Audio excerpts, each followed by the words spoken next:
faster than a speeding bullet, I ran until my muscles burned and my veins pumped battery acid. more powerful than a locomotive. An idea is like a virus, resilient, highly contagious. Able to leap tall buildings at a single bound.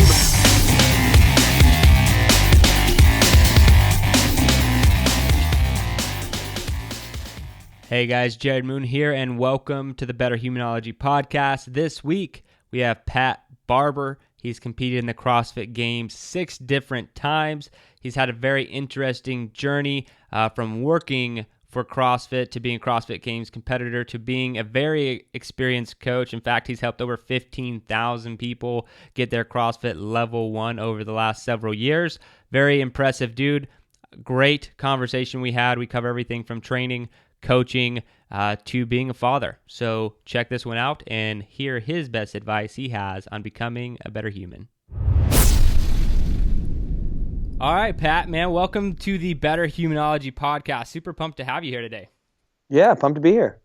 So, we talked about it before we even got on. We start the podcast with some challenges for the listeners, and I'm really pumped to see what you have to get everyone's week going. So can you start us off with a fitness challenge? Fitness challenge. It's actually interesting because I've been racking my brain trying to figure out what a good fitness challenge would be. Something that would be applicable to people out there. And it's been really hard for me. I hadn't, like, when I thought about them, I wanted to find something that, like, either a group of people could do or an individual could do. I'm actually curious on your end. What's the favorite one that you've heard so far? I typically like anything. A few people have done a variation of this, but not the same thing. I like fitness challenges that are heavy load, long distance. So really, those are typically my favorite because I think that they're also the most mentally taxing for most people. So those have been my favorite types. So when you say heavy load, long distance, you mean like, all right, throw something really heavy on your shoulders, see if you can make it this amount of time. Yeah, so walking a certain distance, like we had Allison Brager on the podcast, and she was just saying, like, grab a heavy medicine ball and just hug it and walk for like as long as you can. And obviously heavy is subjective to the individual, and long distance is also subjective to the individual. Of course. And so, but I do think that those push people pretty hard. I like those. I mean, I think that's really great. Okay, so heavy, long distance are your kind of favorite things. A fitness challenge for everyone. I think everyone should try.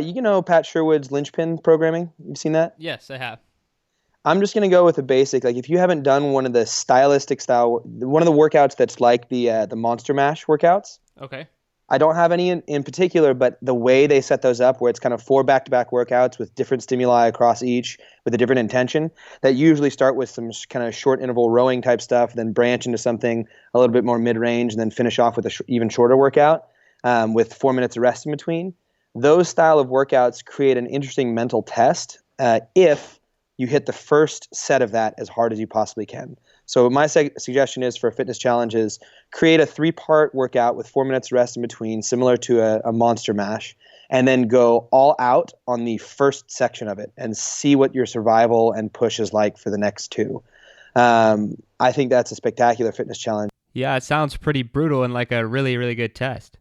When I did the games training as a team, we had those all the time. I think we'd have them this was long before the Monster Mash existed, but they were very kind of template oriented, where they were the same, but then different movements switched in there, and they are amazing physical tests. So I suggest that find a good workout, look up the Monster Mashes, and hit the first component of the Monster Mash as hard as you possibly can, and see what that does to the next 2. All right, perfect. And I'll link to some in the show notes so people can get a good taste for one of those. Perfect. Awesome, man. How about a mental toughness challenge for everybody? Mental toughness challenge? I'm actually currently doing one where I gave up something for a year. I think that's a good mental toughness challenge. It's not as classic as sit and grind something out. You could say that the last thing I gave was more of a mental toughness challenge as well. But I think giving up something that you enjoy for a year And especially if it has any sort of negative connotation. Like this last year, I gave up alcohol for a year. And it wasn't as though I was a heavy drinker or anything. I just wanted to see if I could do it. But I find the length of time of a year is long enough to where you can really, like, you really have to buy in. Yeah. And it's not one where like, oh, I'm 30 days into it, might as well give it up. It's one of those where you really have to commit to that full period of time. And it's almost easier for me committing to a longer period because it's such a commitment that it helps me stay with it. So give up something that you kind of enjoy, especially if it has even remotely a little bit of a negative connotation, health-wise, like alcohol might, for an entire year. That's awesome. And that's actually one of the things I challenge people to do in some of the articles I write. We haven't really talked about it much on the podcast, that like real mental toughness is not the ability, in my opinion, obviously, is not the ability to like grind it out in a 3.5 minute workout.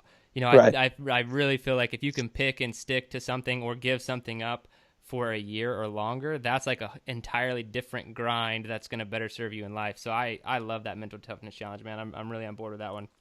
Nice. Yeah, I would agree with you. I think the long-term ones are such a different thing because day in and day out, you just feel so much different. Like your mentality is different. Your psychology for approaching the day, for approaching the event is so different. So you have to really focus on a lot of different components of your personality to continue with it.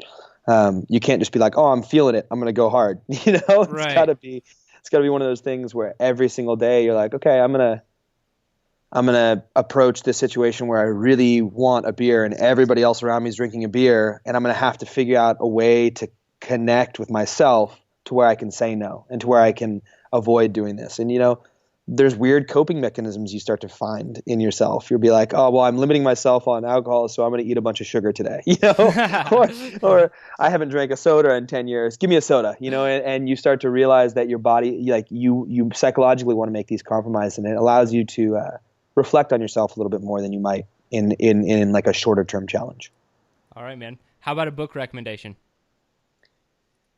Book recommendation.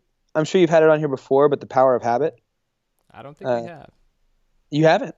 Yeah, I've read the book, but I am surprised we haven't had it. That's a spectacular book. I think that is just so illuminatory. It's just so eye-opening to kind of the way you approach a lot of situations in life, just habitual, and the way you interact with other people and the way you view information and the way you just kind of move through the world is so habit-driven, and it's so, there's no thought involved. And this kind of lays that foundation out there for you. So The Power of Habit, I think, is a great one for anyone looking to improve themselves as a human.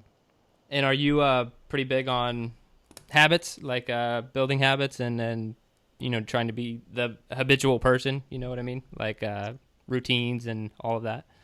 I'm huge on understanding habits, but building routines and making things habitual is something that I'm currently struggling with in my life and trying to be better at. So currently what I like doing, though, is realizing the negative habits that I have and trying to break those through instilling different responses to those situations. So my life is actually incredibly not routine. And I've been asked on other podcasts, it's like, what's your morning routine? Or like these other things. And I'm like, shit, I have none. I don't have much to offer here. Or what's the thing you do daily? But none of that is very conscious for me. So I use the habit stuff more as a way of understanding the world around me, and then seeing if I can positively change that in a direction than actually having many routines for myself. But I guess in and of itself, that becomes habitual.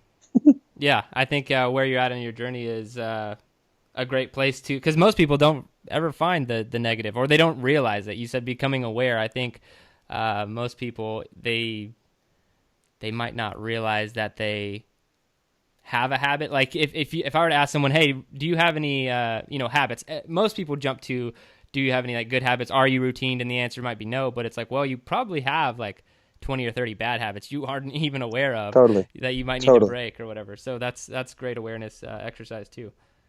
All right, man. Well, I appreciate throwing down the challenges and the book recommendation. I'm gonna definitely take on some of that. And I read the book, but I definitely will second that notion to everyone listening. That's a great book. Everyone should check it out. So let's get a little bit more about you, your background. You could start as far back as birth if you would like, but you don't have to. Just your background, in training and fitness and life, man. I'd love to learn as much as I can about you. Sure. I actually was pretty averse to training most of my life. I've always played sport and loved the gamification of training. I loved when training became, let's play a game or let's do a competition. So I never enjoyed exercising for the sake of exercising, which is ironic for the sport I chose in a way, because now I'm in the sport of exercising, which is for the sake of exercising. But at the age of 18, or like late 17, 18, I had two high school teachers who were Nicole Carroll, and there's a Freudian slip there, and Tony Budding. And they were some of the original founders, or not founders, but some of the original people in the world of CrossFit. So back in 2004, Nicole Carroll came on board and started teaching seminars and is now the director of training for CrossFit. And Tony Budding was the media director for all of CrossFit. And they were high school teachers of mine, and they kind of brought CrossFit into the school I was at as a way of training the volleyball players. And I played volleyball. And that was my game. And then I saw a bunch of people doing this CrossFit stuff, and I was like, that looks fun. It looks like a competition every day. Like it looks like I can go in there and throw down. And so rather than treating it as a training program, I just kind of treated it as another game and started doing CrossFit there with that. Then I went down to college at Cal State Northridge after I graduated high school and studied half a year of exercise science, and really disliked the subject and the way it was being taught. But that was just my personal experience with that. I'm sure plenty of other people have really enjoyed that. And I left that, went back up to Northern California after about a half year, and started working room service at a little restaurant and teaching volleyball, coaching volleyball at my old high school. So I got my first experience coaching with that. And at the time I was taking college classes in voice and musical theater. So I switched from exercise science to voice and musical theater, which was way more fun for me, and started doing CrossFit again full time. And one day I ended up quitting my job as a room service employee, and I went and did some training at the CrossFit headquarters, which was CrossFit Santa Cruz back in the day, the first gym. And Tony was there, and he asked me if I knew how to edit video, and I was like, yes, I do. Well, I didn't, but I was willing to learn. So I sat down in front of a computer, learned how to edit video, and then got to fly around to all the CrossFit seminars in the world, filming all the seminars and editing all the content, and just learning from the best coaches in the world, and just watching these masters of their craft, like truly just absolutely blow the minds of the audiences that they had, and just hearing information and hearing people coached through movement and hearing groups coached through movement and watching lectures over and over, and then going home and editing those over and over. I eventually started to understand everything that was happening. And then from there, one year I was like, can I coach? And they're like, sure. So I started coaching CrossFit, and sucked a lot at coaching CrossFit because I was like, I can do this. Why can't you? And that was a eye-opening experience as well. And from there, ended up getting better at coaching, teaching seminars, traveling the world, competing in CrossFit, and then opening up or helping run some of the biggest gyms in the world. Everything from CrossFit New Zealand, which was my wife owned it, and I helped coaching there, to Norcal CrossFit. And yeah, now doing my own thing, have an affiliate program business, and involve myself with the day in, day out of trying to make coaches better. That's awesome, man. I appreciate that. I'm gonna hit in on a little bit of those things. Some of the things you glossed over that I know about you that I want to dive a little bit deeper into. Sure. But I think that's really cool, man. I didn't know that. I read about it before our podcast interview. Is the fact that you were a video editor for CrossFit. I actually didn't know that. I'd only known you as like the CrossFit Games competitor. And so that's a very interesting transition. Did you just teach yourself how to do everything? You're like, I got iMovie and like I can figure this out, or how'd No, that go? actually, yes, I got sat down in front of Final Cut. It was actually Nice. They sat me down in front of Final Cut 7, the demo, like way back in the day, and I didn't even have a computer at the time. And he sat me down in front of it, and he's like, "This is a blade tool. I want you to." And it was this old school video of Annie Sakamoto doing a clean. Maybe it was a clean or front. I think it was a clean and jerk, but he had two clips, one from the front, one from the side, and he wanted me to link the two clips up so they moved at the same time, create a split screen, and make like a 30-second clip of her doing this. And I sat there for like 10 hours just staring at the screen. And after it, I made this like rudimentary, crappy little clip, and it was just such a fun process of, like, once I was done with that, I knew the basics of video editing. Not the finished, gorgeous stuff that you see on CrossFit.com now, but I knew how to put content together. And then over the years, I refined my skill of, what was fluff, what was too much, and what could get a point across. And I had really good direction from Tony Budding, but the actual learning of the movements that came much easier than learning how to edit the movements and see the movements. And I was just more training at the time and just got to be behind the camera so much that I started to pick up the information. The knowledge is what I got a lot of from those videos, because the way we used to film was we would teach a seminar, and you'd film from day one, second one of the seminar to the very last day, last second. So you would always have somebody mic'd every single lecture, every single breakout group, and you would film everything just in case something awesome happened. And then you'd go home with 48 hours worth of footage, or 12 hours a day, so 24 hours worth of footage.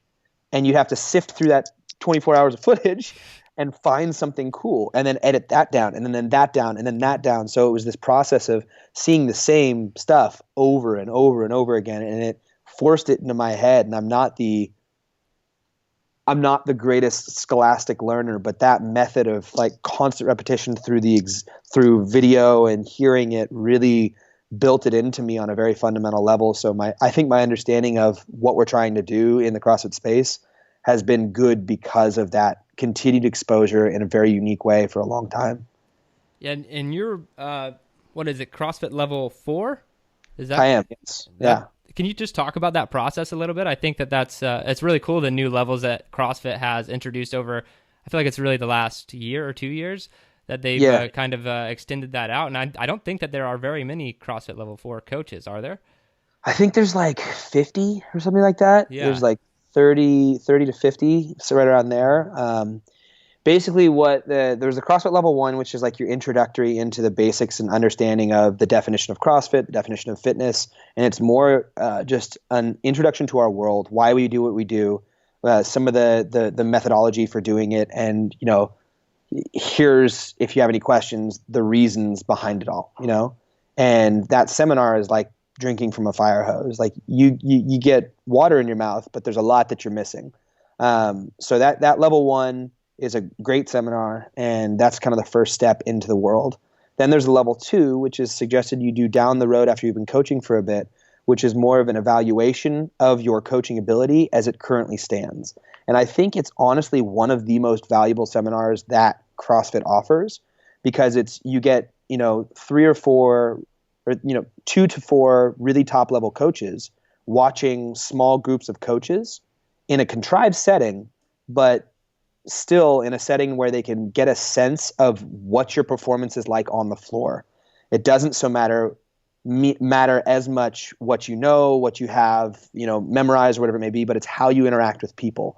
And if you look at the business of coaching, not just programming, but coaching day in, day out, the tangible product you have to offer is your relationship with those people, right? And the programming and the understanding of why we're doing what we're doing, that all has to be there. But the real thing you have to offer is these interactions. And in that seminar, the level 2, they can really evaluate where you're currently at as a coach and maybe offer some pointers for how to get to the next level, and how to round out your skill set as a coach. And very rarely in the world of fitness do you have third-party people who are not truly invested in your eventual outcome. Like, they're not monetarily invested in you being a better coach. They just care that you're a better coach because that's what you're coming to them for. they can offer you this kind of unbiased opinion on where you stand. And sometimes it's like, hey man, you got to go back to the drawing board. And other times it's like, hey, you get really quiet when you say the word push jerk. Maybe enunciate push jerk better. And you get the whole spectrum at those seminars. So there's the level 2. And then and that's just it's not a pass or fail. It's just you take it. There's no course associated. And then there's a level 3. And the level 3 is a test. And it's a sit down 3-hour test. You just go to a testing center and you take it. And it's pretty all encompassing. Like, have you taken it? No, I haven't. It's heavy. Like, I watch a lot of really smart people fail that test. Like, it really leans on your understanding of the knowledge. So like, it's one thing to be able to regurgitate, CrossFit is constantly varied functional movements executed at high intensity. But then when somebody says, okay, what's the defining characteristic of a functional movement? And you're sitting there going, it's natural. Wait, no, it's a universal motor recruitment pattern. Wait, no. And like, you don't have it on the tip of your tongue of, the defining characteristic is they move large loads, long distances quickly. And then you say, okay, now why is that important? Well, that produces a high power. Why is power important? Well, that produces intensity. Intensity equals results. When that stuff's not on the tip of your tongue, that test becomes this like really aggressive mirror where you reflect on your knowledge and you're like, uh-oh. Like I have the buzzwords, but I don't have the understanding. And so that is simply just a test of like your deeper understanding of how this all like really is on a fundamental level. And I see a lot of really intelligent people go to that and fail.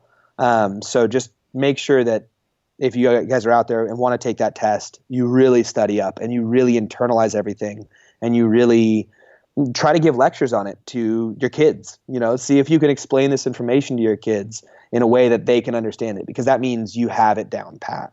So then there's a level 3, and then there's a level 4, which actually doesn't exist as a test yet because they haven't had enough people pass the level 3. So the level 4 is going to be kind of like the level 2, where you sit in groups and they evaluate your coaching, but without the teaching and instruction. It's going to be like, here's a group of people, take this group of people through a movement or a series of movements or a class or whatever it may be, and they evaluate you on your overall ability to effectively do that. And then they based off of their criteria, they pass you or fail you on that. And that was actually what the old level 2 was years ago. They would have people come and they would basically, instead of doing a lot of teaching, it would just be like, hey, here's a movement, teach this movement in 7 minutes to this group of 6 people. You know nothing about them. And they evaluate you on coaching criteria, and then they would pass or fail you on that. And the thing is, there was a very low pass rate, so to speak. So rather than making that such an aggressive course, they turned that into more of a seminar where people just come and they learn more in that setting. And then they have the level 3, and the level 4 is going to be a reevaluated level 2 from years ago. And the way I'm a level 4 currently is I passed the old level 2, and then I passed the level 3, which then makes me a level 4 because they carried over that process there. Gotcha. All right, man. So you obviously have a ton of coaching experience to go through that kind of like rigorous process. And so how do you go from, you're talking about at the beginning of your coaching career, hey, I can do this, why can't you do that, to being able to articulate and have that relationship with an athlete to help them achieve their goals and move properly in doing so. What has that journey been like? How have you gone that full spectrum, and how long has it taken you, would you say?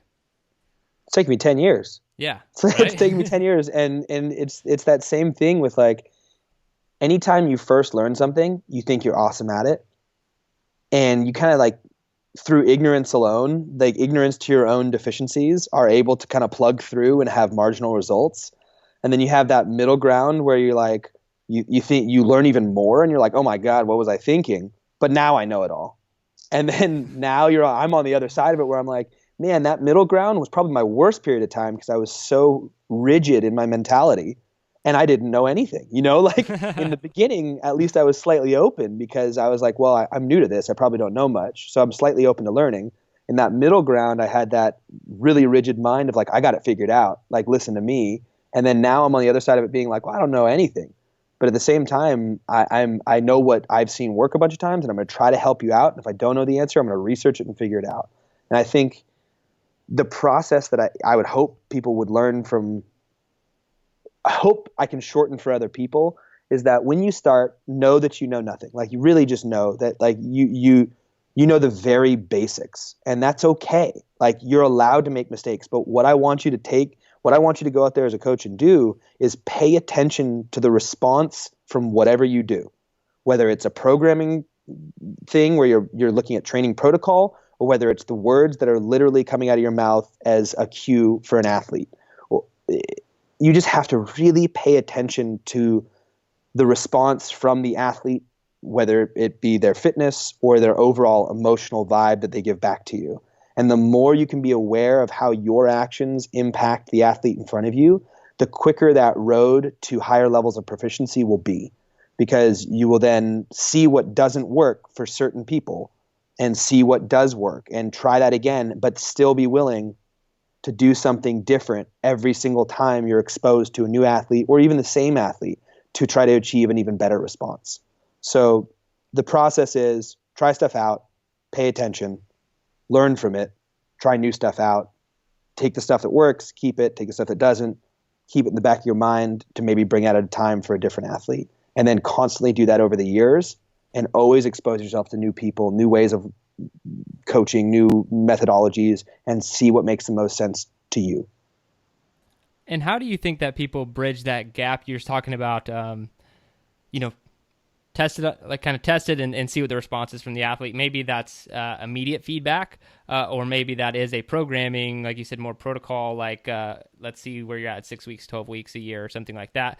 But I often see in a lot of coaches this huge gap between being amazing, like one-to-one with an athlete or even a group, and maybe they really suffer on actually stringing together good workouts, like programming, or I see someone who's outstanding at programming, but they'd rather, and they probably shouldn't talk to an athlete. You know what I mean?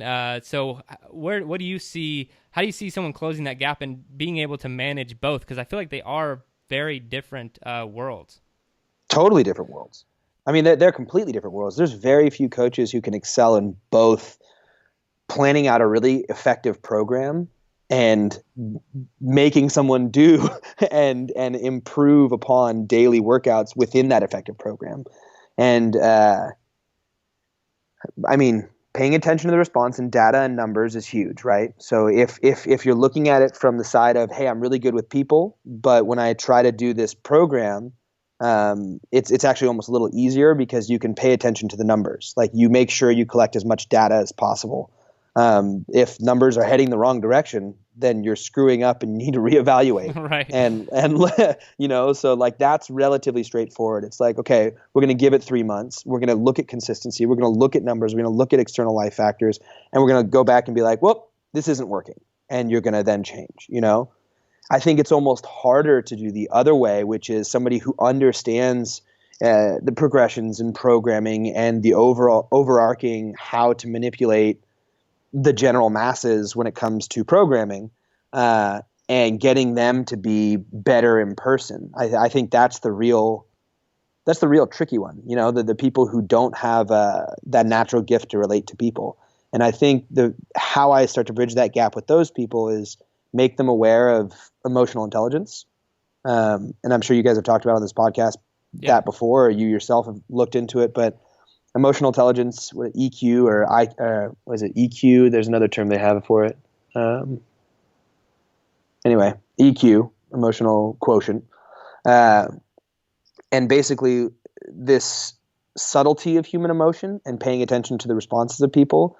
I think there's a spectrum of where you fall on this, and people who have low emotional intelligence level don't see as much of the subtlety of human emotion, don't feel it as much, and the people who are really far on the other end who have a really high level, and those are generally the people who can relate to people a little easier. But I think making someone who's lower on the spectrum just aware that there is a spectrum and there is something called emotional intelligence, and to look it up and to read the books on emotional intelligence and to start to pay attention to the responses that you're getting from athletes when you say something, that alone will start to bridge that gap of like, okay, there is something bigger than just like an eye twitch or like a smile and then a frown. There's like this huge level of connection that needs to happen. And simply by paying attention to it, you will start to improve.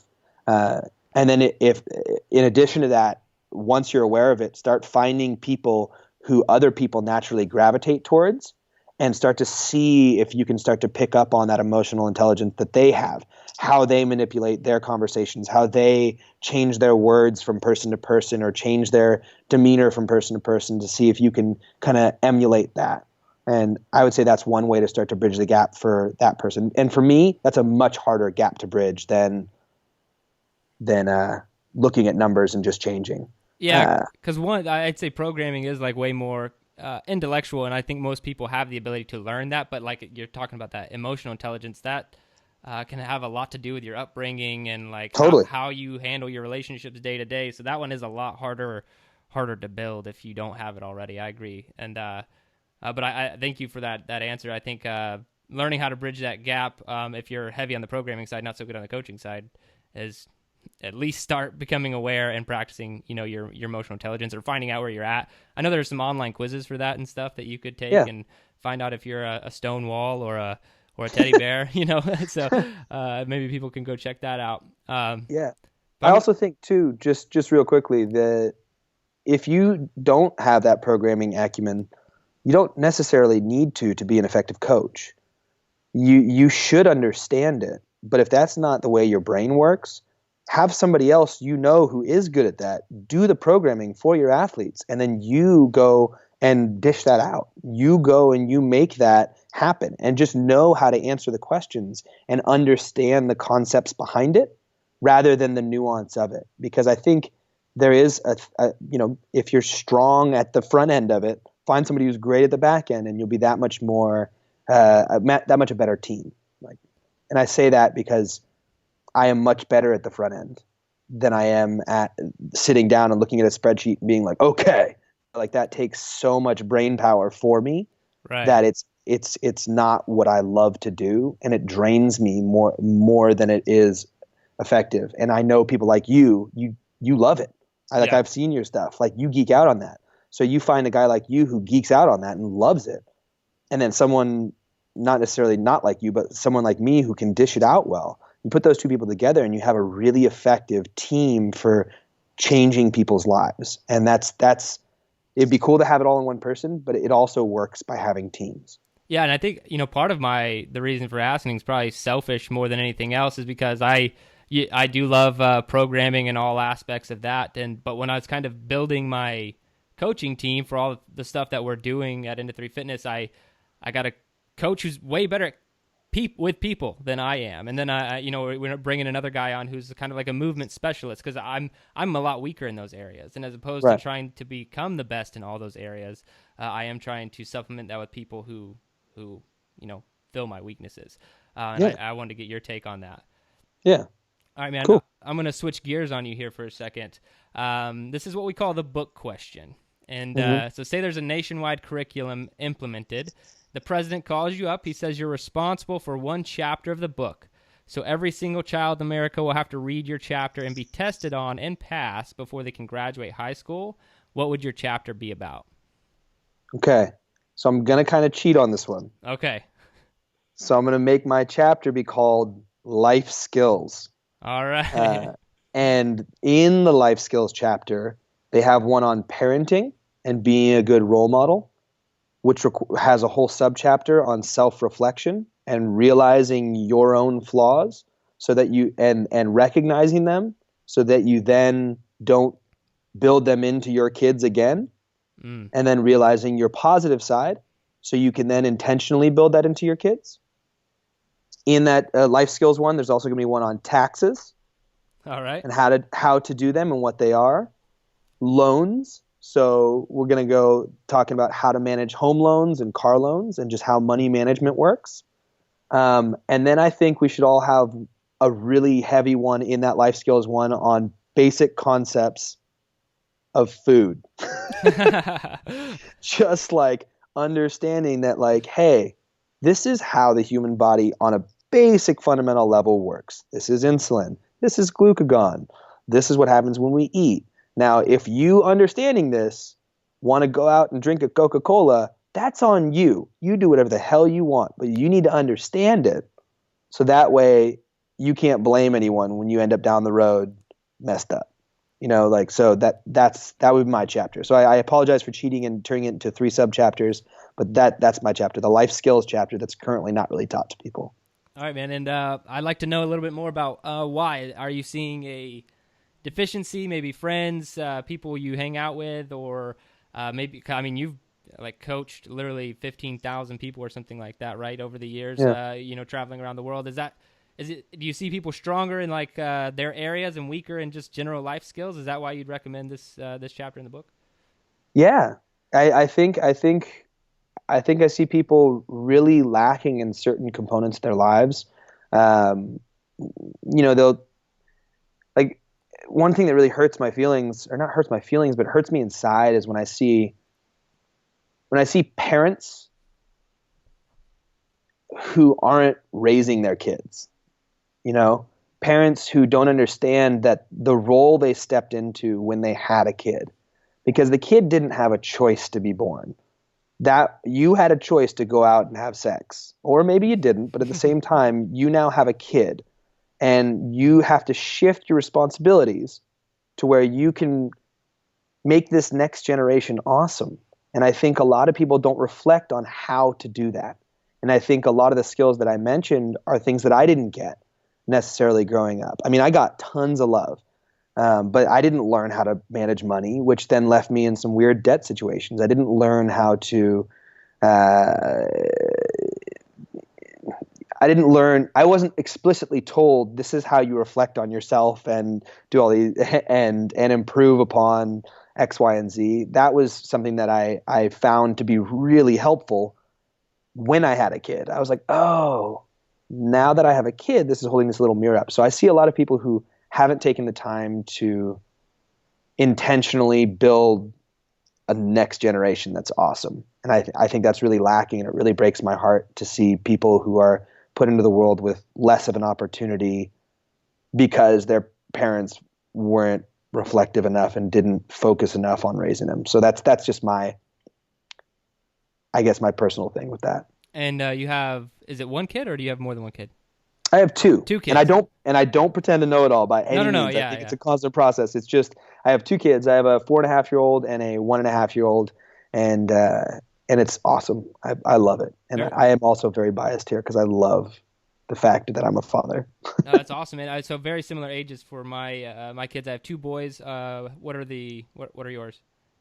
2 boys. 2 yeah, boys. same Okay, deal. cool, man. So I agree 100%. And I always think about these things of like, because very similar. I came up a lot of love. My parents were amazing. Always told me they were proud of me. My dad really helped shape the person I am. But yeah, as far as like, at one point in time, my wife and I were $100,000 in debt. Didn't really know what to do with finances. Like a lot of like little things were missing. And my dad had even came out after the fact once I was kind of in life, and he was like, yeah, sorry about that, but to be honest, I didn't even really know what to do. He's like, I wasn't an expert in that. Yeah, man, I think that's huge. This is just kind of a random thought here, but like, how are you going to make sure that you teach your kids? Because like, you could have a good idea sometimes, but like, I mean, are you going to write things down? Not like having a curriculum for your kids. I'm not suggesting that, but like, are you going to work on like a checklist? And I'm really just asking for myself because I have these thoughts all the time. I'm like, I need to make sure that my boys know this and this. And I'm like, I hope I don't forget when they're old enough. Like, because that's not applicable until they're like at least over the ages of 10, So it's like, and so how are you going to tackle that? Yeah, I have a list. I have a list of things that awesome. things that I want to teach them. But I think for me, I want it to all be as organic as possible. I don't want it to be like, you have to learn this. This is how it is. Like, pay attention to me. Like, I want to build a relationship with my kids. And that's the first thing I'm working on, building a relationship with my kids to where they want to hear what I have to say. Like, I want to earn their trust more so than just being their father, but like offering them information that they see the tangible effect from it. And my kid's 4, and I'm like trying to figure out how to do this. So it's the way that right now, the blanket method that I have for making sure that I'm in my mind doing the right thing is I try to provide as much emotional support as I can. Like so he knows he's loved, he knows he does this, and I let him take physical risks. So like I let him go out there and climb on a tree or like wield a knife or set something on fire, and then just provide as much context as I can for the situation. And then as it happens, kids are smart as shit if you give them credit. Yeah. They learn so fast, but they're also totally different from kid to kid. The one thing I'm terrified of doing is pushing them into something that I think is the way it should be when they clearly don't want to do it.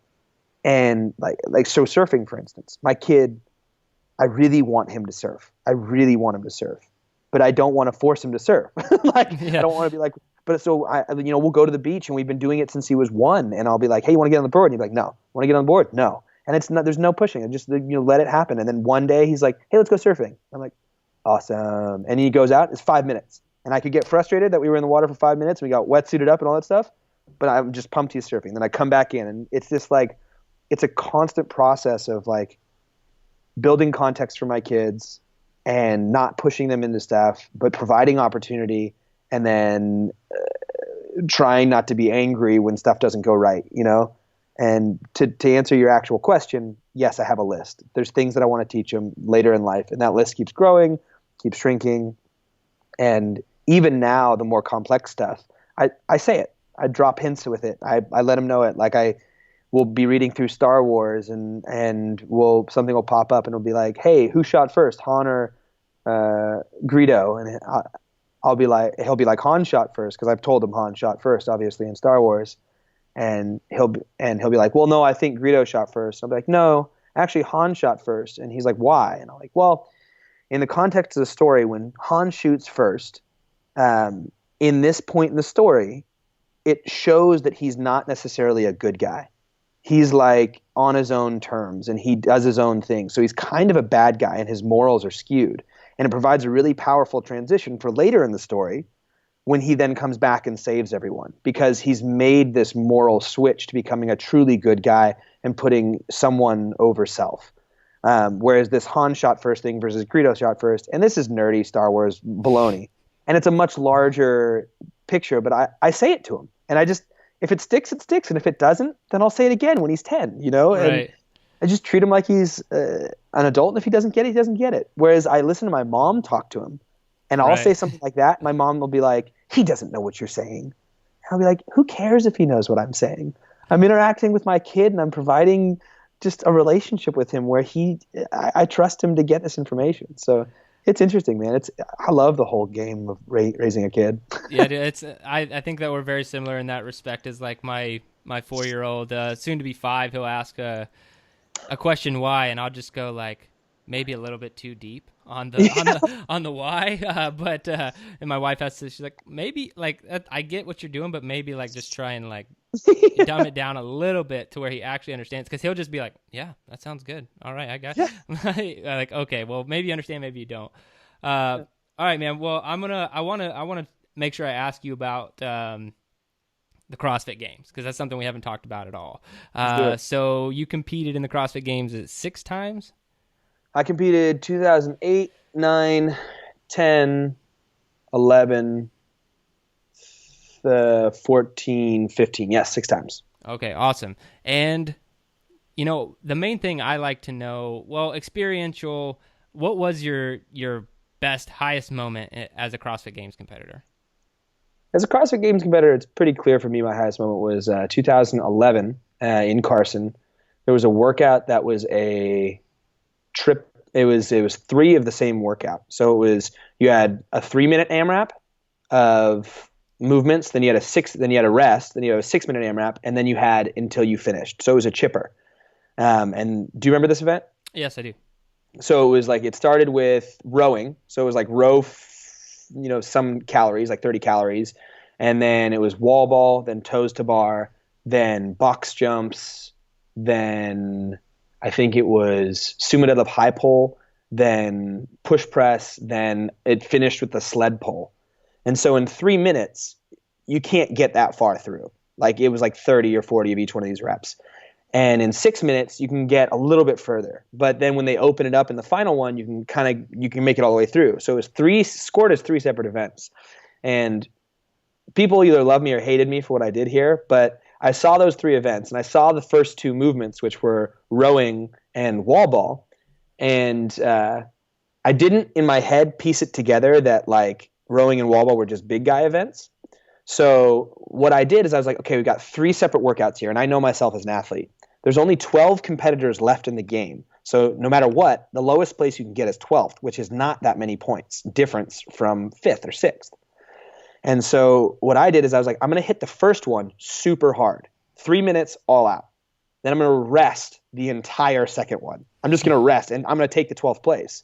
And then on the final one, I'm going to go balls to the wall. And because I will have rested, I'm going to have a much better opportunity at doing well in that. And so what I forgot was, what I didn't forget, it was misunderstood, was the first 2 movements, rowing and wall ball. I'm never going to beat Matt Chan, Spencer Hendel, Graham Holmberg, Jason Khalipa. I'm never going to beat these guys in rowing and wall ball. They're too big and they're too heavy. Like I can't push faster than them. And then that was pretty much as far as you could get in the 3 minutes. So 3, 2, 1, go happens. I'm going as hard as I can. I'm still the last one off the rower. I'm still like the last one off the wall ball because I just can't push my pace. And I end up being like, close to the bottom of the heap in my heat in that first little section there. So I was like, crap. So it looked like I sandbagged it on the first one, but then I stuck to my plan and I sandbagged it on the second one, which was the 6-minute. And I was just like, I got on the rower and I just kind of like just relaxed. And people were like, oh, Pat must be injured, blah, blah, blah. And then the final one, I was fresh because I had just rested for 6 minutes, or 9 minutes, because there was a 3-minute break in between. And so I won. So in that event, I went out and I went as hard as I could. And I ended up getting to, so Jason somehow, Khalipa, was still fit enough to get to the end of the workout before me. So he got to this sled pull, and it was pull this really long sled, really heavy sled across the full stadium. And that was to finish the workout. And we all got to that part and we were all pulling it. And we all got there and we went to pull, and the rope was so long and the sled was so heavy that when you pulled, all it would do was take tension out of the rope and move the sled like an inch. And it's like, it's got to move 100 feet, across the thing. So people are like leaning and falling over on every single one, and it's like slowly inching its way across. And as I was doing that on one of the moves, and I was behind Jason, he was like half the field ahead of me. But I was still in second. I fell over, and as I was falling, I pulled again, and the sled came with me. And I was like, oh, crap. It's close enough to where I can break the friction, and once it's moving, I can keep pulling. So I was like, all right, this next one. So I leaned back, and the sled started moving, and then I pulled myself upright again from falling over, and the sled just started slowly cruising. And so I'm sitting here going hand over hand while Ogre Jason Khalipa is like, couldn't move the sled, and you can see his face just looking over me. He can't figure out how it's moving from my 165-pound frame. And all of a sudden, that moment in the game stadium, there was 9,000 people there that year. All of a sudden, they watched this transition of my sled slowly passing Jason's, and I felt the entire audience, the noise, everything, just started picking up. And I just went unbroken the whole way and just pulled the sled across and then fell across the finish line. And I get chills thinking about it now, but that moment was unreal for me because the whole stadium just came with me. They stood up. Everyone stood up. Everyone started yelling, and it was just everyone went crazy. And I actually won that event. That was even the second to last heat. And I won an event at the CrossFit Games. I got the best total score on it. So that was hands down my best moment and my favorite moment. That's awesome, man. I really appreciate that story. And I actually remember that. I remember watching that.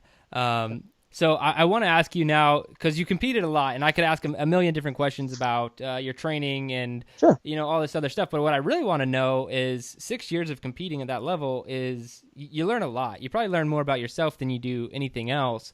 Oh, yeah. But what would you say your biggest takeaway was from 6 times at the CrossFit Games, either in the personal development space and fitness? I mean, anything that you learned. What would you say your biggest takeaway was? I think I think my biggest takeaway is that there are many different ways of accomplishing the same task.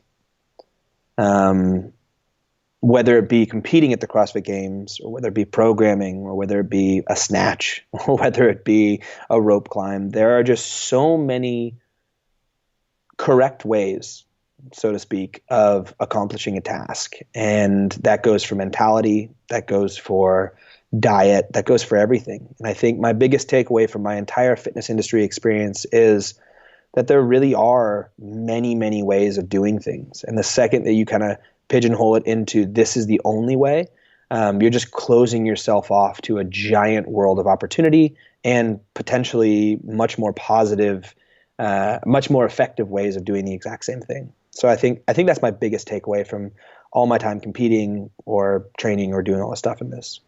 That's great, man. All right, I'm going to ask you a different question here because I want to know more about it. Tell me a little bit more about warm-up and workout. Yeah, warm-up and workout kind of arose out of what we were talking about earlier. When we talked about ability to program and ability to deliver a program. I've always been more of a people person, and if you can tell, my background was voice and musical theater, so I'm into performing. And the other side of it didn't get me off in the same way. So generally, I wasn't in charge of writing programs. I was in charge of coaching in a class.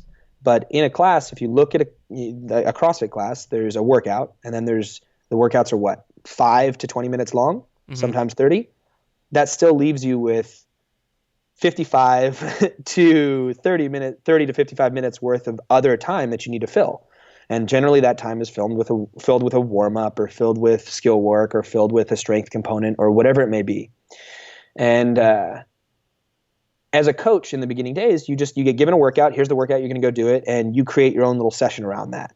And I was fine at that. It's just that I would get really stale. Like I would do the same stuff all the time. Just some shoulder rolls, do this. And okay, now what's the workout movements for the day? Okay, we're going to learn how to do these different movements. Then we're going to move into it from there. And when I moved to New Zealand to be with my wife, she wasn't my wife at the time, she wrote these things called session plans. And they basically were a guideline for all the coaches for the day, for like, here's the general warm-up you should be doing, here's the general skill work you should be doing, and this is the general flow of the class. Now go in and put your personality into that. And so many times I found myself coaching stuff I'd never coached before because it was outside my comfort zone. So obviously I'm not going to build it into my stuff. But I was willing to be like, okay, let's learn how to coach this. Let's look into how to coach a bar muscle up, because I've never had a 10-minute chunk of my class devoted to bar muscle ups. So it improved my coaching ability so much. And what I also found it did is it kept all the clients on the same page. And these lesson plans really, really made my coaching skills go through the roof, because it rounded out my ability across all the things I could coach, and I could really not have to focus and be weighed down by what to do. I just needed to be weighed down by how to do it. And over time, we figured that was the best way to run affiliates. It's the way we've done all of Norcal CrossFit for a number of years. When we showed up, it was just this like hodgepodge of shite. The programming was all over the place, and so was the session plans. And my wife came in and is her brain just works like that. It writes amazing session plans and writes really amazing, good structured GPP. And we basically changed the whole system around. Like the coaching level went through the roof. Everyone's on the same page. They're forced to learn new stuff. And it was a really good system. And we realized that there was a market for this. There's a lot of people who, A, either don't like programming, B, don't have the time to struggle and flounder around like you used to in the industry, and like have so-so programming and session plans for so long, and C, just like want something that will help round out their own ability levels. And I was like, why don't we offer this to the world? And that's what we do. And we have a really good GPP program made for affiliates. And so GPP, CrossFit, basic good CrossFit. And then we have really amazing sessions that attach to that. Like, I don't know, have you checked out many of the session plans that we have? Yeah, I went to the website and I checked out, like I saw a quick demo and everything of what you guys are doing. And I mean, it seems like awesome, like very well prepared. Like you have the PDF and like a login portal and like all that stuff. It looks amazing. Yeah, I'm really proud of what we've done. And we get tons of feedback from all of our members that they just love it. Like the only, like I mean, I love doing what we do because I really think we're having an impact on thousands and thousands of people, because coaches are forced to coach, which then creates a better facility. Yeah.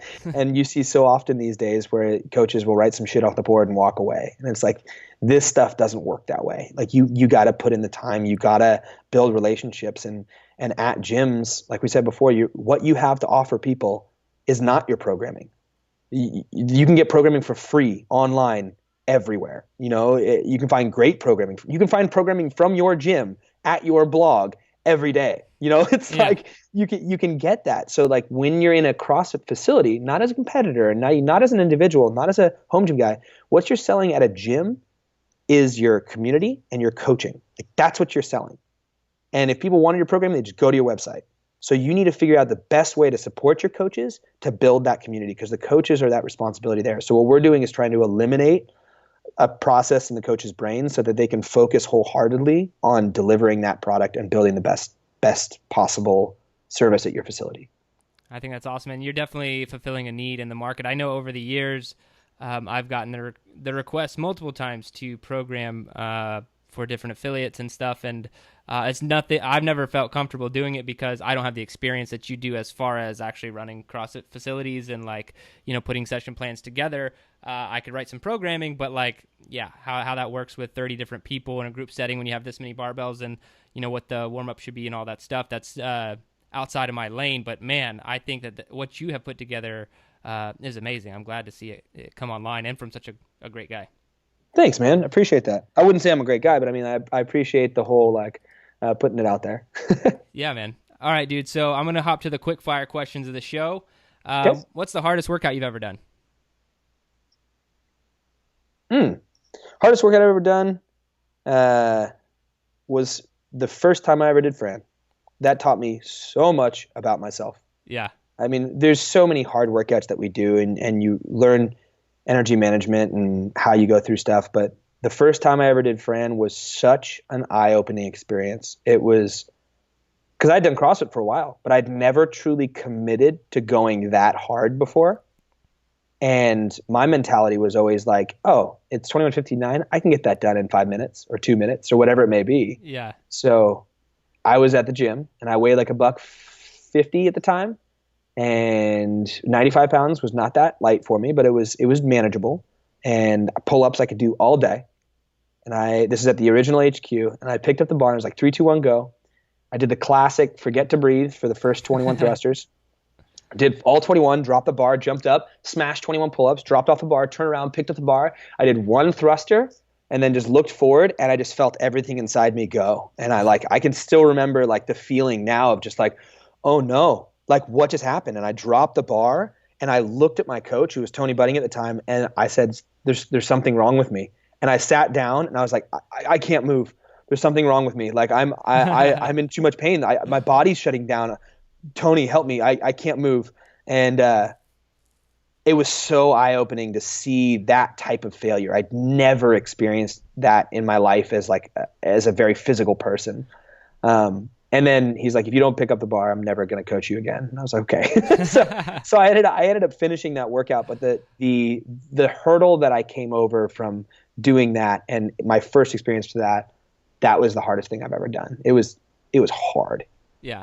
That workout, I remember the first time I did it. And to be honest, I do a lot of benchmark testing on myself periodically, and I always think as my fitness level increases, Fran is going to suck less. And that might be true to some degree compared to the first time, but Fran is always so awful, man. That combination of thrusters and pull-ups is just, there's no way around it. If you're pushing it as hard as you can, there is no comfort in that workout.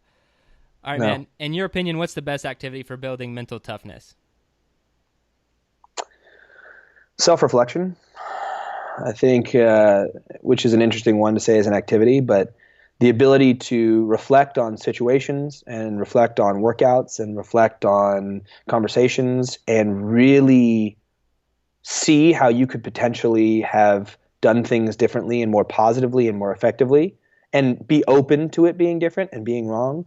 I think that's the best activity for building a nice, strong mind, because that will continually be like, okay, I can approach this differently, and being open enough to really look at yourself that way after almost, weekly, I think is a great activity for building mental toughness. All right. If you could only have one piece of equipment to train with for the rest of your life, what would it be? What's my goal? Is my goal to stay fit, or is my goal to be happy? It's your goal, man. Whatever you want it to be. So tomorrow, you're in your garage, and it's like, all right, man, you're only allowed to train in your garage for the rest of your life. Well, I don't know if you have a garage gym right now, but it's like, say, we're taking all of your equipment. We'll leave you with one thing. What do you want it to be? Okay. If it was that case, I would say a barbell, simply because I think a barbell. Oh, but you don't get the weights, do you? We do allow the weights in this hypothetical. Yeah. I would say a barbell. It's just so damn versatile. Like, you can do so many different things with it, and the carryover into everything else that you're doing is just so high. Like, with the complexity of the quick lifts, the strength of the slow lifts, the conditioning of anything at very submax loads. It's just a really versatile piece of gear. A lot of neurological gains as well as biological gains. So I would say a barbell. But if I had to pick one piece of gear outside that, I would say a surfboard. I would pick a surfboard for the rest of my life that I could train with. But I kind of consider that fun. Yeah. I think it falls outside that. There's definitely a lot of fitness involved in surfing, though. So I like that pick too. Yeah, it's actually surprisingly interesting how pathetic the surfing world is when it comes to understanding training. Yeah. Like, you get these world-class surfers with low back injuries, and like they have them on balance boards and shit rather than having them actually lifting. And I'm like, they're on a balance board every day. Yeah. Every day they're on a balance board learning how to balance and respond to balancing. And you're going to train them by putting them on a balance board. These guys need static strength. They need hamstring development. They need midline stability. Like, everything in extension is surfing, and they don't do any bracing when it comes to their training. It's super weird how they have them. That mentality around developing an athlete is so weird to me. Like, let's take exactly what they're doing and make them do it more, and not even in an overloaded sense. And I'm like, come on. Yeah.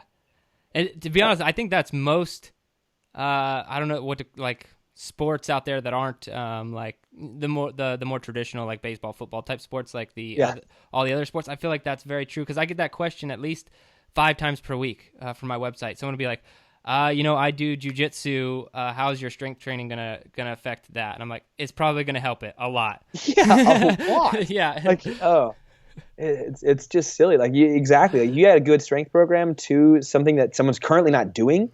The carryover is going to be enormous. Like, I find it funny, the mentality. Yeah. But I get it. I mean, but I get it. If that's what you're told your whole life, and you're like, okay, I need to do this specific program that will mimic what I'm currently doing, and that's how I'm going to get better at it. It's like, horse shit. Like, I don't know. Like, you kind of have to have a paradigm shift for people to really see that. But I think it's a very effective one when it comes to the development of athletes. All right, man, last question, and it's the question of the show. So what is your best advice that you have for becoming a better human being? And this is 100% open-ended. I had a good answer for this, but for some reason I'm forgetting. Best advice for becoming a better human being.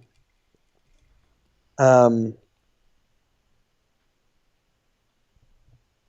going to kind of cheese out and go, I guess not cheese out, but cop out and kind of go with what Dalai Lama and those guys say, which is live a life of kind of gratitude and giving to others. I think if you can look to find pleasure in making other people's lives better, you set yourself up for a very, very successful life. Luckily for me, I love training people. I love when they get better. Like, I really enjoy that. And so this whole world that I'm in of giving people the tools to make themselves better makes them feel like I've done something for them, when in reality I'm doing stuff for me, So I think if you want to become a better human, like, figure out how to gain pleasure from giving and bringing the people up around you. And I like this one too, is just always assume when you're dealing in any of those situations, any sort of weird stuff comes up, just assume positive intent. Like first and foremost, think that they have a reason that was positive behind what they're doing. Let them prove you wrong. Let them prove you differently than that. Have a conversation where they tell you, no, I meant to hurt you, rather than assuming that this was meant to hurt you or this was meant to change a situation for the negative. Always assume positive intent and try to bring those around you up. That's awesome, man. All right. So I'm sure that people are going to want to check out more about any projects you have, maybe your Instagram or warm up and workout. So where can people find out more about you, and what else can I link to in the show notes when this is published? You can find me on the old Instagram at Pat Barber CF. Same on Twitter, Pat Barber CF. CF is CrossFat. That's what it stands for, CrossFat, because that's what it's a CF, just Pat Barber CF. Then we have warmupandworkout.com and the warm up and workout Instagram. And other than that, that's pretty much it. Facebook, there's just Patrick Barber. You can find me there. Perfect, man. And I'll link to all of those things. Well, Pat, I really appreciate your time today. Thank you so much for being on the podcast. Yeah, thank you for having me.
Your best.